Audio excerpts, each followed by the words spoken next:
Vámonos ahora al sistema de justicia, en específico al organismo judicial. Se habla en la exposición de motivos que se pretenden cambiar el modo de elección de los magistrados de la Corte de Apelaciones. Actualmente es el Congreso de la República quien lo tiene que elegir luego de un listado sacado de la Comisión de Postulación. Pero la propuesta que ustedes realizan es cambiar esto a un Consejo de la Carrera Judicial. Y se hace la justificación que es para evitar la innecesaria politización que existe en estos momentos en una comisión de politización, de postulación, perdón.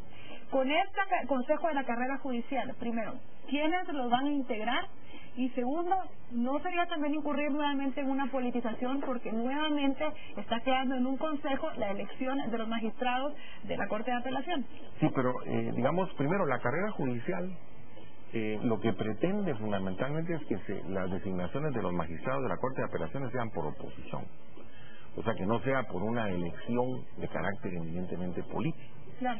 Y que desaparezca esa famosa comisión de postulación de más de 30 gentes.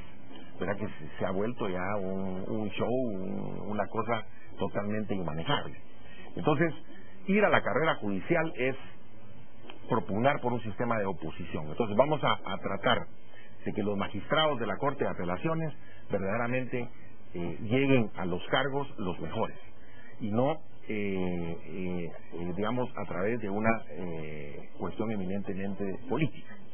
Por otro lado, el Consejo de la Carrera Judicial está formado de manera técnica porque está formado por representantes de jueces de paz, de jueces de primera instancia, de magistrados de la Corte de Apelaciones, de magistrados de la Corte Suprema, de representantes del Colegio de Abogados, de representantes de los decanos de las facultades de Derecho y presidido por el presidente de la Corte Suprema de Justicia. Es decir, que se va a velar porque el sistema y con eso también se reformaría la misma ley de la carrera judicial para que se aseveren los requisitos para que alguien pudiera llegar a optar al cargo de magistrado de Corte de Apelaciones de más rango. Claro, o sea, ahora la carrera judicial el Consejo de la Carrera Judicial se está elevando a rango constitucional y se está de una vez integrando este Consejo de la Carrera Judicial. Actualmente el Consejo de la Carrera Judicial está formado o integrado por personal administrativo del mismo organismo judicial.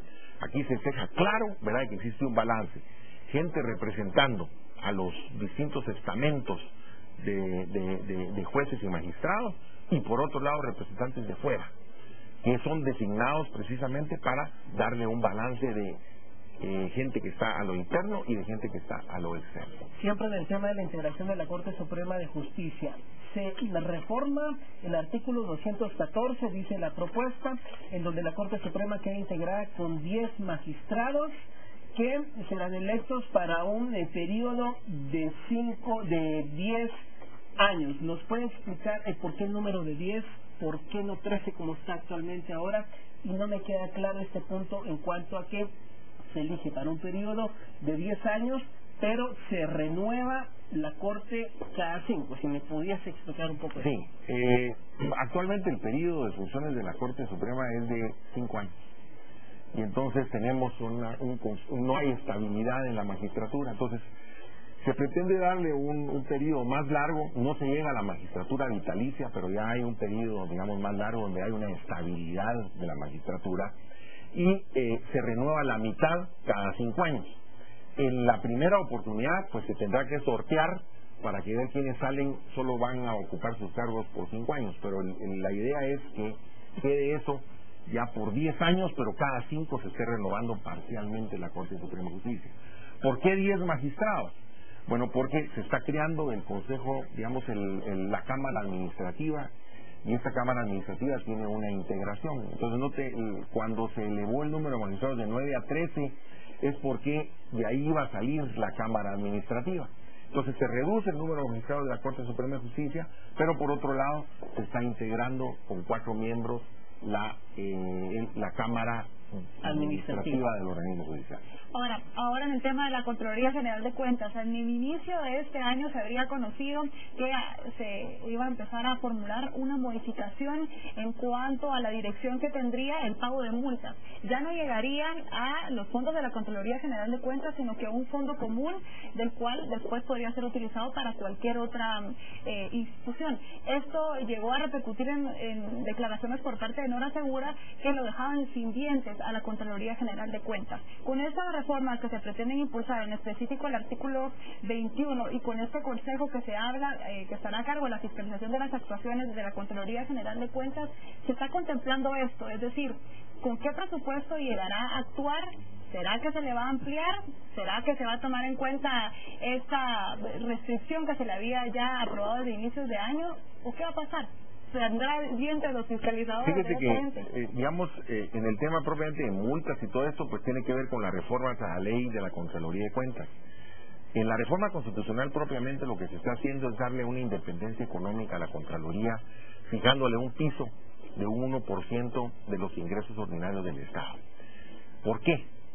Porque mire, por ejemplo, el presidente de la República actualmente es el que le fija el salario a la Contralora de Cuentas. Lo vimos a principios de este año. Eso es una vergüenza.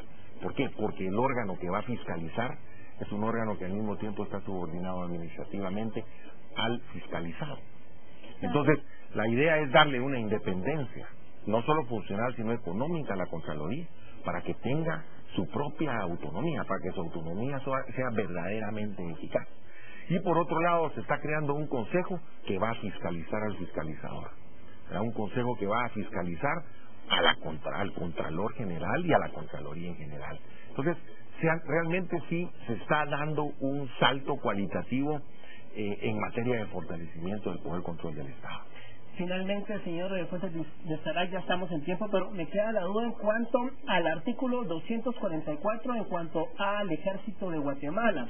Se reforma, dice el 246, y se le añade un inciso C, y dice, en cuanto a las funciones del Ejército de Guatemala, dice, cuando los medios ordinarios para mantener el orden público, la paz y la seguridad interna resulten insuficientes, podrá excepcionalmente disponer el presidente de la República del Ejército para este fin, emitiendo para el efecto el acuerdo gubernativo respectivo. ¿Qué quiere decir? ¿Cómo interpretamos esto? ¿El presidente va a poder utilizar el Ejército y ya no tener que pasar esto por el Congreso en estados de excepción, estados de sitio? ¿Cómo interpretamos esto?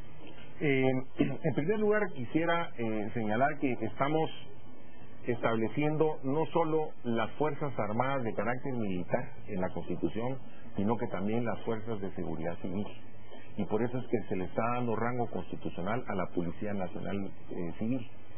Y se están delimitando las funciones. Se está diciendo que el Ejército, fundamentalmente, su misión es la seguridad externa, mientras que la Policía Nacional Civil tiene su función de la seguridad interna. Sin embargo, hemos visto situaciones en que a veces la Policía Nacional Civil se encuentra en una situación de insuficiencia, de impotencia, ante determinadas situaciones de conflictividad que se presentan. Entonces, siempre se deja abierta la posibilidad de que el Ejército, a pedido del presidente de la República, de manera excepcional, no para efectos de estados de sitio, porque eso tiene una regulación aparte que no se está tocando en la Constitución, pueda apoyar a la Policía Nacional Civil en su labor de manejar esa conflictividad extraordinaria que pudiera darse. O sea, siempre hay una flexibilidad para que el presidente de la República, que además de ser presidente del Ejecutivo, jefe de Estado, también es el comandante general del Ejército. Entonces, puede él tener esa flexibilidad de manejar a las dos fuerzas de seguridad del Estado de una manera complementaria para que pueda eventualmente hacer frente a esa conflictividad que se está presentando. Bueno, muchísimas gracias, señor Mario Fuentes de Estarak, por habernos acompañado hoy en la mesa de las 7 a.m. para platicar en primicia de estas reformas recién presentadas el día de ayer por el presidente de la República en el Congreso, para poder ser analizadas y luego realizar un dictamen para analizar también si las mismas podrían ser aprobadas.